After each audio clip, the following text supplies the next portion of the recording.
भगवान शिवावर मांस कोणी अर्पण केले? असा कोणता अधर्मी होता जो दररोज शिवलिंगाचा अनादर करत होता? मित्रांनो, दररोज सकाळी जंगलातील एका निर्जन शिवलिंगावर मांसाचे तुकडे ठेवलेले असायचे. मंदिराचे पुजारी याला एखाद्या पापी माणसाचे कृत्य समजायचे आणि दररोज पूर्ण विधिविधानाने शिवलिंगाचा अभिषेक करून ते पवित्र करायचे. पण पुढच्याच सकाळी पुन्हा तेच दृश्य समोर असायचे. शेवटी असा कोणता व्यक्ती होता जो रोज भगवान शंकराला मांस अर्पण करत होता?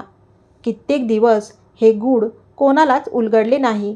अखेर एका रात्री पुजाऱ्यांनी जंगलात लपून त्या व्यक्तीला रंगेहात पकडण्याचा निर्णय घेतला.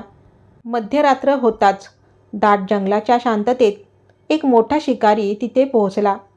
त्याच्या खांद्यावर ताजे शिकार केलेले मांस होते, हातात धनुष्यबाण होते आणि त्याच्या चेहऱ्यावर ना कोणत्याही मंत्राचे ज्ञान होते, ना पूजाविधीचा कोणताही अहंकार. तिथे पोहोचताच त्याने सर्वात आधी स्वतःच्या तोंडात भरून आणलेले पाने शिवलिंगावर अर्पण केले.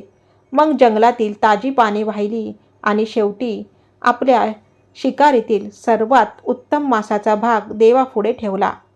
झाडामागे लपलेले पुजारी क्रोधाने थरथरू लागले. त्यांना वाटले की आज त्यांच्या डोळ्यासमोर सर्वात मोठे पाप घडत आहे. पण तितक्यात एक असा चमत्कार घडला ज्याने सर्वांचा दृष्टिकोनच बदलून टाकला.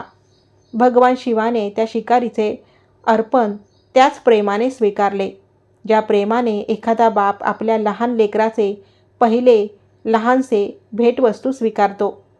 पुढच्या दिवशी भगवान शिवाने आपल्या या भक्ताची परीक्षा घेण्याचे ठरवले. पुजारी पुन्हा एकदा झाडामागे लपून सर्व पाहत होते.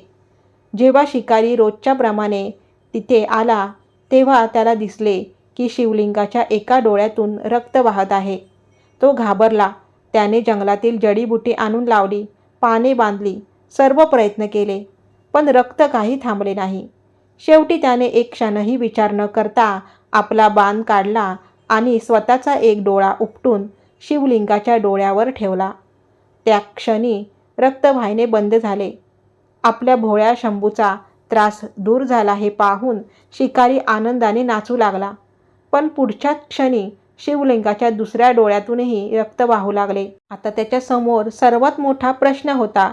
जर त्याने आपला दुसरा डोळाही काढला तर अंध झाल्यावर त्याला शिवलिंगाचा डोळा नक्की कुठे आहे हे कसे दिसणार?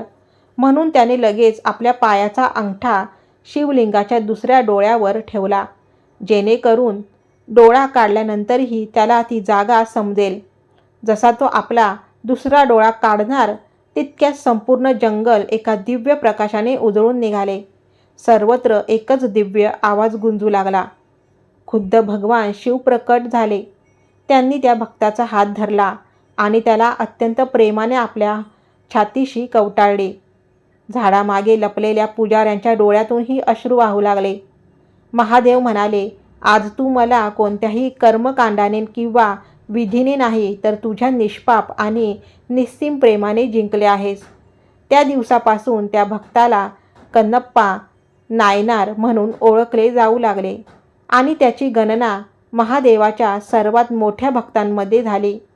आजसुद्धा आंध्र प्रदेशातील श्री कालहस्ती मंदिरात ही पावनभूमी अत्यंत श्रद्धेने पूजली जाते, जिथे महादेवांनी आपल्या या परमभक्ताला दर्शन दिले होते. कारण ईश्वराला ना मंत्राचे बंधन असते, ना मोठ्या अवडंबराचे, ना मोठ्या यज्ञाचे. देवाला जर काही बांधू शकत असेल तर ते आहे फक्त निष्पाप प्रेम, ताण नसलेला विश्वास आणि पूर्ण समर्पण. बोला हर हर महादेव.